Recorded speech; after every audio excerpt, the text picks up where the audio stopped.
Hallo meine Freunde, hola Madridistas, die zweite Länderspielpause in dieser Saison und für mich als Real Madrid Content Creator sollte das eigentlich bedeuten, etwas mehr Luft, etwas mehr Zeit für andere Themen, die ich sonst im Alltagsgeschäft nicht so bearbeiten kann, aber denkste.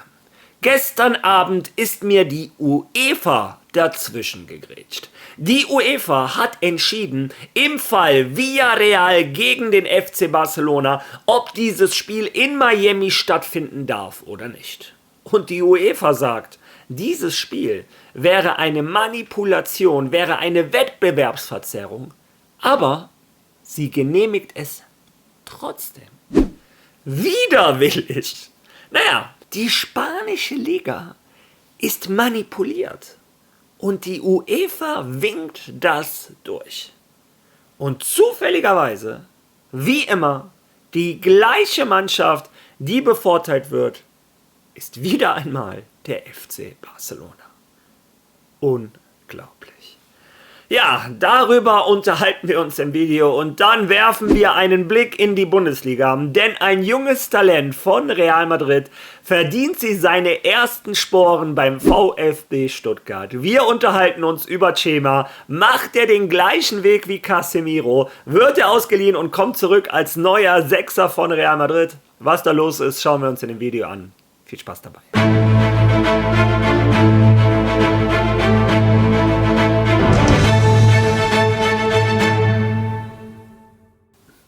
Ja, wie gesagt, eigentlich wollte ich andere Themen mit euch besprechen. Es passiert zum Beispiel gerade bei Real Madrid etwas Historisches, zwei historische Sachen sogar. Einmal geht es um die Nationalpause, um die Länderspielpause. Einmal geht es um die Struktur von Real Madrid, denn da wird sich eventuell was ändern. Florentino Perez hat da einen Plan. Also das ist schon sehr interessant, darauf kommen wir auch die nächsten Tage. Aber wie gestern schon gesagt, die UEFA ist mir dazwischen gegrätscht. Bevor ich allerdings mit der UEFA anfange, ein Thema, wo ich mir mal Luft machen werde, möchte ich mich mit euch erstmal über etwas Schönes unterhalten. Ihr wisst, im Laufe der Vorbereitung habe ich fast jeden Tag ein Video darüber gemacht, dass wieder der nächste junge Spieler von Real Madrid Castilla ausgeliehen wurde. Real Madrid macht immer das gleiche Konzept. Sie verkaufen 50% des Spielers, behalten also die Hälfte der Rechte und haben immer so Rückkaufsklauseln. Ja, das gleiche haben sie bei sehr vielen Spielern gemacht, Nico Paz, Munoz etc. Ich könnte so weitermachen. Aber in die Bundesliga hat es unseren defensiven Mittelfeldspieler Chema verschlagen. 1,90 Meter, 20 Jahre alt, U21 Nationalspieler von Spanien. Bei der ersten Mannschaft von Real Madrid natürlich noch chancenlos gegen einen Aurélien Tchouaméni. Wobei ich auch ganz oft schon gesagt habe, Aurélien Tchouaméni ist so der einzige Spieler im Kader, der keinen 1:1 natürlichen Ersatz hat. Noch so einen Schrank, der ein Zweikampfmonster ist und in der Luft alles wegräumt. Ja, und von der Körperlichkeit und von der Position etc. wäre Chema natürlich der ideale Ersatz. Aber ein Chema ist 20, ein Chema muss Erfahrung sammeln, wie ein Dani Carvajal das damals in der Bundesliga gemacht hat, wie ein Casemiro das damals in Portugal bei Porto gemacht hat, sind Spieler, die müssen Minuten sammeln, die müssen einfach reifer werden, abgewichster, die müssen wissen, wie der Fußball in der absoluten Elite funktioniert. Ja, und da hat Real Madrid entschieden, der VfB Stuttgart ist eine tolle Adresse im europäischen Fußball für Chema. Und mit dieser Entscheidung war ich extrem zufrieden. Sebastian Hoeneß ist einer der besten Trainer in der Bundesliga. Der VfB Stuttgart wird von Jahr zu Jahr besser, spielt einen sehr attraktiven, offensiven Fußball und ich habe mir gedacht, wenn Chema es da packt, dann ist es das perfekte Sprungbrett für Real Madrid. Ja, und schauen wir uns mal die Entwicklung von Chema an. Wie ihr seht, bei der Saisonniederlage, beim Saisonauftakt gegen Union Berlin, als die Stuttgarter verloren haben, war er ohne Einsatz im Kader, aber danach gegen Mönchengladbach hat er die ersten 26 Minuten gespielt, gegen Freiburg dann nochmal 14 Minuten, gegen St. Pauli dann schon 90 Minuten, gegen Köln war er wieder draußen, gegen Heidenheim aber jetzt am Wochenende ein tolles, starkes Spiel gemacht, wieder 90 Minuten und in der Europa League auch beide Spiele gestartet und jeweils 70 Minuten gespielt. Das heißt, er entwickelt sich immer mehr zum wichtigen Spieler für den VfB Stuttgart. Hat auch schon ein Tor und ein Assist gegen die Bayern im Supercup-Finale. Da hat er nur ein paar Minuten gespielt. Ja, also, er fängt immer mehr Fuß beim VfB Stuttgart. Dazu blende ich euch jetzt mal die Statistiken von ihm ein, die für einen defensiven Spieler extrem wichtig sind für einen Sechser, seine Zweikampfquote. Wie ihr seht, er gewinnt 67% seiner Duelle. Sowohl am Boden 67% als auch in der Luft. Fast 70% seiner Zweikämpfe gewinnt er. Das ist anormal. Das ist ein Wert, den kann der auch nicht bis zum Ende der Saison halten, aber das ist der absolute Wahnsinn. Dazu, wenn man allgemein seine Sofascore-Bewertung anschaut, ich blende euch das mal ein, 7,23. Also, ein enorm toller Saisonstart für Cema. Und bei mir eröffnet sich da die Frage, wenn er so weitermacht, sollen wir es mit ihm so machen wie mit einem Casemiro? Der wurde nach einem Jahr von Porto zurückgeholt, war dann erstmal eine halbe Saison auf der Bank und dann damals im Champions-League-Duell gegen Borussia Dortmund, ich weiß nicht, ob es damals noch Westfalenstadion hieß oder Signal Iduna Park, auf jeden Fall, als Madrid da Stabilität im Mittelfeld brauchte, ist er reingekommen und seitdem war er undenkbar, dass er jemals wieder die Mannschaft von Real Madrid verlässt. Ja, und meine Frage ist natürlich, ist das schon der nächste Schritt für Cema? Ja, jetzt bin ich gespannt, was ihr dazu zu sagen habt. Ich werde mir eure Kommentare durchlesen. Meiner Meinung nach abwarten und Tee trinken. Wir sollten zunächst einmal schauen, wie sich Real Madrid entwickelt. Wie entwickelt sich zum Beispiel ein Eduardo Camavinga? Ist er ein gleichwertiger Ersatz für einen Tchouaméni? Setzt er sich sogar vielleicht durch gegen Tchouaméni? Vielleicht möchte Xabi Alonso einen flexibleren Sechser, der auch mehr nach vorne bricht. Man muss sehen, wie sich die Saison entwickelt. Man muss natürlich auch schauen, wie sich Cema entwickelt. Vielleicht piekt er gerade nur. Mal schauen, wie es aussieht nach 34 Bundesligaspielen, nach 10, 12, 15 Europa-League-Spielen. Und dann sollte man schauen. Allgemein bin ich dafür, dass ein Junge, der sich gerade so entwickelt, man den vielleicht nicht rausreißen sollte aus dem Habitat, wo er sich gerade wohlfühlt. Vielleicht ist es sogar im besten Interesse von allen Parteien, dass er nach dieser Saison noch eine Saison beim VfB Stuttgart bleibt, dass er sich jetzt erstmal zum Stammspieler etabliert und nächste Saison zu einem der Leistungsträger vom VfB Stuttgart. Denn ich bin der Meinung, nur jemand, der auch wirklich einer der besten Spieler in der Bundesliga ist, sollte ein Spieler sein, der zurück nach Real Madrid kommt. Aber wie gesagt, das ist meine persönliche Meinung. Erstmal abwarten, schauen, wie die Situation von Real Madrid ist, schauen, wie die Situation von Cema ist. Am Ende der Saison dann eine Entscheidung treffen. Müsste ich heute eine treffen, würde ich ihn wahrscheinlich danach noch ein Jahr beim VfB Stuttgart lassen. Eure Meinung, wie gesagt, gerne dazu in den Kommentaren. Ja. Und jetzt habe ich gesagt, ich muss mir Luft machen und ich werde mir Luft machen. Denn es ist für mich ein absolutes Mysterium, wie die Fans vom FC Barcelona sich die Welt immer wieder schönreden. Wie sie es immer wieder auf Krampf versuchen, sich als Opfer darzustellen und einfach die Täter-Opfer-Umkehr um 180 Grad durchzuziehen. Fangen wir erstmal damit an, dass sie sich sogar als Opfer im Fall Negreira darstellen wollten. Der FC Barcelona über die letzten 20 Jahre, die Statistiken habe ich euch schon oft genug gezeigt, ist in jeder Schiedsrichterstatistik immer die Mannschaft mit großem Abstand, die am meisten bevorzugt wird. Sei es rote Karten für den Gegner, für sich selber, gelbe Karten für den Elfmeter, etc. In jeder wichtigen Statistik führen die mit so einem Abstand, dass du kein Statistiker sein brauchst, um zu erkennen, da läuft etwas schief. Das ist manipuliert.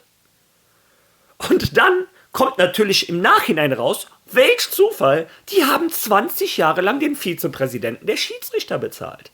Den Mann, der entscheidet, welcher Schiedsrichter steigt auf, welcher Schiedsrichter steigt ab, welcher Schiedsrichter pfeift in die Richtung, in die ich es gerne hätte, in die Richtung des Vereins, der mich bezahlt.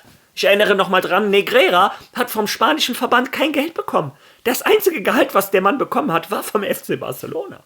Also in welchem Interessen wird dieser Mann wohl handeln? Naja, wie dem auch sei, nachdem das alles passiert ist und nachdem in den letzten Jahren der FC Barcelona als einzige Mannschaft regelmäßig gegen das Financial Fair Play verstoßen hat, das Financial Fair Play, das übrigens für alle gleich ist. Ich lese immer wieder so Tweets wie, oh, Madrid darf sich kaufen, wen die wollen. Barcelona, die Liga ist gegen den FC Barcelona, die dürfen es nicht. Ja, weil Madrid nun mal mit ihrem Geld gut umgeht und das nicht aus dem Fenster schmeißt, wie der FC Barcelona jahrelang. Aber obwohl der FC Barcelona keine Financial Fair Play hatte, durften die sich neue Spieler holen ohne Ende. Die hätten Koundé nicht gehabt, Lewandowski, Dani Olmo, die hätten Ferran Torres, die hätten Lamine Yamal nicht verlängern können. Ich könnte so weitermachen. Die ganze Mannschaft wäre nicht die, die es ist. Während andere Vereine in der Liga ihre wichtigsten Spieler verkaufen müssen. Sevilla zum Beispiel, gutes Beispiel. Luque Bacchio mussten die verkaufen. Getafe musste ihre besten Spieler verkaufen. Betis Sevilla musste Canales, es musste Fekir. Ich könnte so weitermachen. Jede Mannschaft musste ihre besten Spieler verkaufen. Außer der FC Barcelona. Obwohl sie gegen das Financial Fair Play verstoßen, haben sie immer wieder mit dem gleichen Trick gearbeitet, Barca Studios etc. Und als das auch nicht mehr geklappt hat, hat sich die Regierung eingemischt, damit sie Dani Olmo einschreiben können. Und trotzdem stellen die sich als Opfer dar. Und jetzt die nächste Skandalentscheidung. Diese Liga wird die einzige in der Geschichte des spanischen Fußballs sein, in der nicht jede Mannschaft 19 Heim- und 19 Auswärtsspiele hat. Nein, denn die Liga hat der UEFA vorgeschlagen, wir möchten, dass das Spiel Villarreal gegen Barcelona in Miami stattfindet. Alle Vereine, die Fans, alle sind auf die Barrikaden gegangen, die Kapitäne der Mannschaften, weil jeder sagt, stopp, sowas geht nicht, sowas darf nicht einfach ein Javier Tebas alleine entscheiden oder ein Barcelona und ein Villarreal.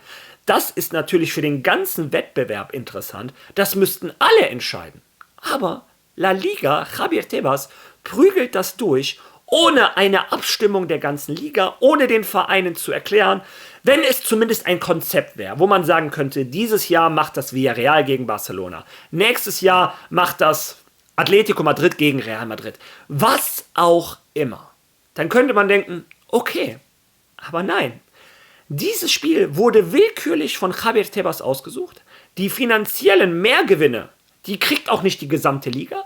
Nein, die zwei Mannschaften, die Javier Tebas entschieden hat, die den Gewinn davon ziehen, sind einmal Villarreal und einmal der FC Barcelona. Und die Mannschaft, die mit Abstand am meisten davon profitiert, ist natürlich der FC Barcelona. Eins der schwersten Auswärtsspiele, was du haben kannst in Spanien, ist bei diesem Villarreal. Die sind Tabellendritter.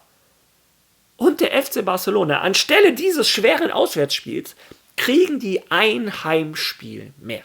Und das sehe nicht nur ich so, das sieht unter anderem auch der Kapitän von Getafe so. Hören wir uns mal die Worte von Soria an. Also, was das Thema Miami angeht, sind wir Spieler im Moment über nichts informiert. Es stimmt ja, dass wir, glaube ich, nächste Woche ein Treffen aller Kapitäne der Liga haben werden, um uns ein wenig zu erklären, wie das Ganze ablaufen wird.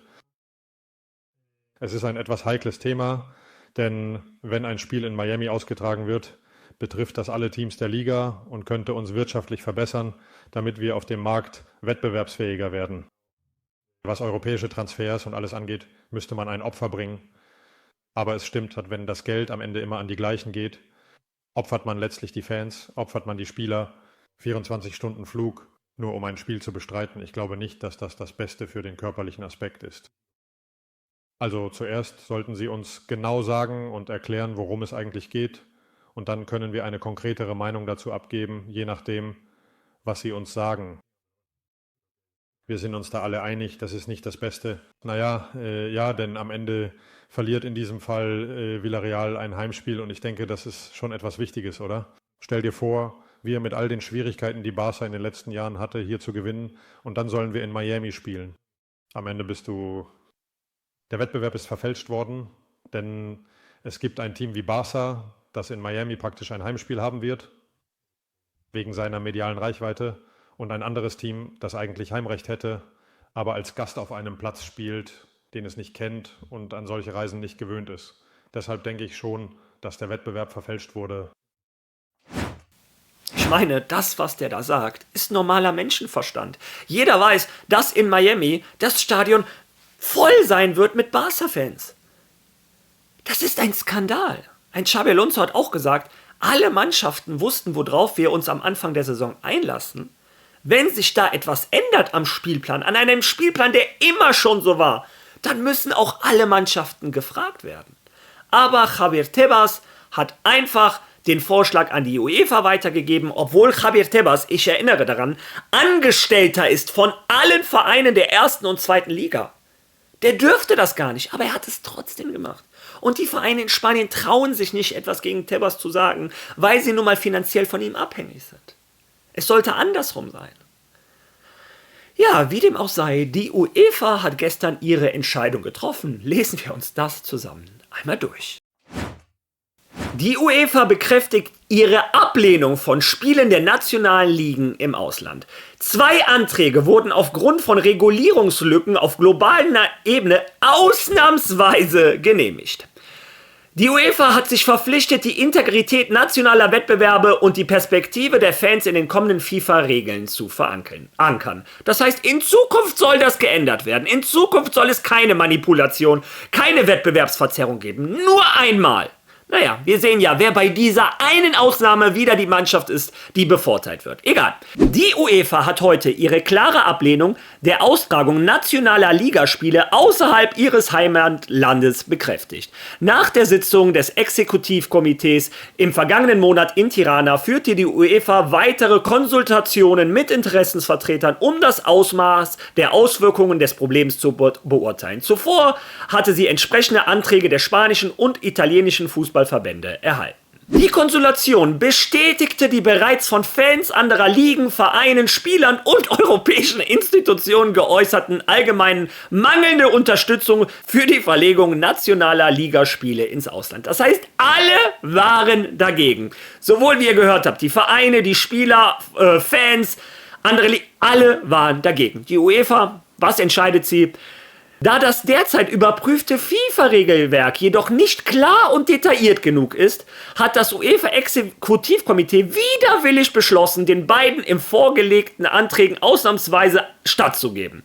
Die UEFA wird die laufende Arbeit der FIFA aktiv unterstützen, um sicherzustellen, dass die zukünftigen Regeln die Integrität nationaler Wettbewerbe und die enge Bindung zwischen Vereinen und ihren Fans der lokalen Gemeinschaft wahren. Parallel dazu bekräftigten alle UEFA-Nationalverbände ihre Bereitschaft, vor der Einreichung künftiger Anfragen mit der UEFA zu sprechen. Damit brachten sie ihre gemeinsame Entschlossenheit zum Ausdruck, die übergeordneten Interessen des europäischen Fußballs zu wahren. Bei der Bekanntgabe der Entscheidung sagte UEFA-Präsident Alexander Ceferin, Ligaspiele sollten auf heimischem Boden ausgetragen werden. Alles andere würde treue Fans entmündigen und möglicherweise zu Wettbewerbsverzerrung führen. Unsere Konsultation hat die Tragweite dieser Bedenken bestätigt. Ich möchte den 55 Nationalverbänden für ihr konstruktives und verantwortungsvolles Engagement in dieser sensiblen Frage danken. Obwohl es bedauerlich ist, diese beiden Spiele austragen zu müssen, ist die Entscheidung außergewöhnlich und stellt keinen Präzedenzfall dar. Unser Engagement ist klar. Wir wollen die Integrität der nationalen Ligen schützen und sicherstellen, dass der Fußball in seinem Heimatland verankert bleibt. Also, ihr habt es gehört? Die UEFA schiebt die Schuld auf die FIFA, die sagt, ja, es ist zwar Wettbewerbsverzerrung, alle sind dagegen, aber ausnahmsweise müssen wir diese 2 Spiele genehmigen. Welche 2 Spiele sind das? AC Mailand gegen Como. AC Mailand hätte also ein Heimspiel, die werden auch in den USA ein Heimspiel haben, also das ändert schon mal nichts. Und dann zufälligerweise das wohl schwerste Auswärtsspiel, was du haben kannst, wenn es nicht gerade El Clasico oder Atletico Madrid ist, Villarreal gegen Barcelona. Das heißt, die einzige Mannschaft, die klar davon profitiert, ist wieder einmal der FC Barcelona. Warum nimmt man kein anderes Spiel? Warum nimmt man kein Sevilla gegen Betis Sevilla, ein Derby, auch verdammt interessant? Oder warum nimmt man nicht ein Spiel, wo der FC Barcelona eine Heimmannschaft wäre? Ändert ja nichts. Sie werden in Miami ja auch von den Heimmannschaften unterstützt. Nimm von mir aus das Spiel Barcelona gegen Villarreal in der Rückrunde. Barcelona wird ein Heimspiel haben. Warum muss das so rum sein? Und warum sucht sich Tebas ausgerechnet die beiden Mannschaften aus, die finanziell davon bevorteilt werden? Und dann sagt die UEFA auch, das werden wir übrigens nie wieder genehmigen. Das heißt, die einmalige Wettbewerbsverzerrung gilt nur für den FC Barcelona. Und übrigens für diejenigen, die mir ankommen mit NFL, NBA etc., das ist was komplett anderes. Die machen diese Spiele im Ausland auch, aber da macht das jede Mannschaft seit Jahren. Jeder darf mal im Ausland spielen. Und zum anderen entscheiden diese Spiele nicht über die Liga, wer Meister wird. Denn da gibt es am Ende immer noch die Playoffs. Aber in der spanischen Liga ist das anders. Wer nach 38 Spieltagen Erster ist, ist Meister. Und das ist ein Riesenvorteil für den FC Barcelona. Ich bin entsetzt, es ist immer das Gleiche und ich bin gespannt, wie ihr das Ganze seht. Lasst eure Meinung zu dieser Situation bitte in den Kommentaren. Und wenn ihr schon mal da seid, lasst ein Like da, teilen, Follow. Ihr wisst, wie YouTube funktioniert. Hypen, hypen, hypen. Wir sehen uns morgen. Bis dahin. Hola, Madrid!